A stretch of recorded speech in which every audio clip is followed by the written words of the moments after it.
I can't find my fear. Isn't it lovely? Kalau kamu pria, anak laki-laki itu hanya tidur sebentar, dan ketika bangun, dia berubah menjadi orang tua yang kurus kering. Tidak hanya rambutnya rontok, tetapi juga semua ingatan sebelumnya hilang. Selamat datang ke penjualan telepon genggam dengan 70. Ini adalah cerita horor Jepang karya Junji Ito. Seluruh film terdiri dari 2 cerita pendek, dan hari ini saya akan menceritakan kisah paling menakutkan dan paling mengesankan dari film ini. Peringatan persahabatan. Seluruh film ini agak intens. Jika kamu penakut, kamu bisa mengetikkan emoji anjing pelindungmu di komentar. Cici kamu punya. Cerita ini dimulai dengan sedikit intens. Pria bernama Aluo ini setiap kali tidur selalu bermimpi, dan waktu dalam mimpinya seolah-olah dia berada di sana selama 1 tahun penuh. Jika semua mimpinya indah, mungkin masih bisa diterima, tetapi sayangnya semuanya adalah mimpi buruk. Dokter awalnya agak tidak percaya, tetapi melihat penampilannya yang lelah, dokter memutuskan untuk membiarkannya tinggal di rumah sakit. Bagaimanapun, ini adalah pertama kalinya dia melihat pasien seperti ini. Untuk menemukan penyebab penyakitnya, dokter memasang banyak instrumen di kepalanya untuk mengamati saat dia tidur. Hasilnya, pada malam itu, kejadian aneh terjadi. Aro mulai kejang seluruh tubuh, matanya berputar dengan liar, dan elektroensefalogramnya mencapai 250 yang mengejutkan. Dokter takut dia akan mati dalam tidurnya, jadi segera membangunkannya. Tapi setelah dia bangun, dia bahkan lupa kejadian kemarin saat datang ke rumah sakit. Ternyata dalam beberapa jam tidur tadi, Aro sudah melewati 1 tahun penuh dalam mimpinya. Melihat wajah bingung pemuda ini, dokter pun sejenak tidak bisa memastikan apakah penyakit ini benar-benar ada. Namun, hal-hal berikutnya menjadi semakin tidak masuk akal. Mimpi Aro semakin lama, dan yang terbaru ini mencapai 10 tahun. Dan tubuhnya juga semakin memburuk, sekarang bahkan tidak berani tidur.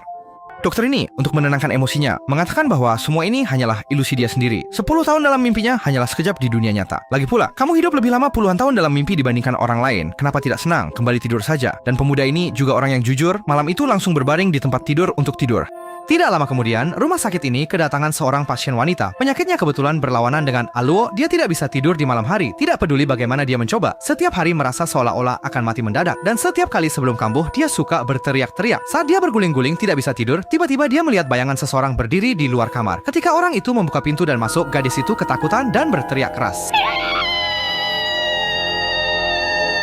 Suara itu dengan cepat menarik perhatian dokter. Dokter berteriak bahwa dirinya hampir mati dan mengatakan bahwa dia melihat malaikat maut. Dokter menenangkan dengan mengatakan, malaikat maut yang kamu lihat hanyalah seorang pasien yang datang belakangan ini. Akhir-akhir ini dia selalu berjalan dalam tidur saat tidur. Malaikat maut yang kamu lihat seharusnya adalah dia. Namun gadis itu tidak berpikir demikian karena anak laki-laki mana yang seperti orang tua, rambutnya bahkan botak, tidak ada apa-apa. Mendengar ini, dokter langsung merasa ada yang tidak beres. Ketika dia tiba di kamar rumah sakit Aro, dia menemukan bahwa saat ini dia benar-benar telah berubah menjadi monster seperti yang dikatakan gadis itu. Dia sekarang sudah tidak sadar, tetapi tidak melupakan penampilan gadis itu. Mami! Dia berkata bahwa gadis ini adalah istrinya yang dikenalnya di rumah sakit 50 tahun yang lalu. Setelah mengatakan itu, dia berjalan menuju kamar rumah sakit. Mengganggu saya. Kamu. Mendengar kalimat ini, Aluo tiba-tiba tertegun. Mengapa istriku mengatakan aku adalah malaikat maut? Pada saat itu, dia baru menyadari bahwa semua ini hanyalah mimpi. Tetapi kali ini mimpi itu berlangsung selama 70 tahun. Dia sangat ketakutan, jadi dia kembali meminta dokter untuk menyelamatkannya. Kalau tidak, dia tidak tahu akan menjadi seperti apa saat bangun nanti. Dokter ini juga bukan tidak ingin mengobati. Hanya saja ini pertama kalinya melihat kasus seperti Aluo. Begitulah, setelah 1 malam lagi, Aluo benar-benar berubah menjadi fosil. Dan di tubuhnya bahkan ada bekas-bekas pelapukan. Tampaknya mimpi ini mungkin sudah berlangsung selama ratusan tahun. Karena merasa bersalah terhadap Aro, dokter memutuskan untuk menemaninya hingga akhir. Hasilnya, dalam hitungan detik, tubuh Aro mulai hancur total, akhirnya menjadi setumpuk debu. Dan dokter, untuk mencari tahu penyebabnya, melakukan uji laboratorium pada sisa-sisa tubuh Aro dan ternyata menemukan kristal biologis yang tidak dikenal di dalamnya. Tampaknya semua yang terjadi pada Aro disebabkan oleh benda ini. Namun tidak lama kemudian, gadis itu secara ajaib tertidur dan kondisi penyakitnya mulai membaik. Dia juga mengatakan bahwa mimpinya mulai semakin panjang. Namun tidak lama kemudian, seorang magang menemukan dokter dan mengatakan bahwa gadis itu seperti Aro. Tubuhnya juga mulai perlahan menua. Sebenarnya apa yang terjadi? Sebenarnya, saya sudah memberikan kristal yang saya peroleh dari Tetsuro Mukaida kepadanya. Dia takut mati, takut menjadi tidak ada. Jika dia bisa bermimpi selamanya, hatinya akan terus berlanjut selamanya, meskipun hanya ilusi sesaat. Selain itu, jika dapat mengembangkan teknologi yang memungkinkan manusia untuk bermimpi selamanya, maka ketakutan manusia terhadap kematian dapat dihilangkan selamanya.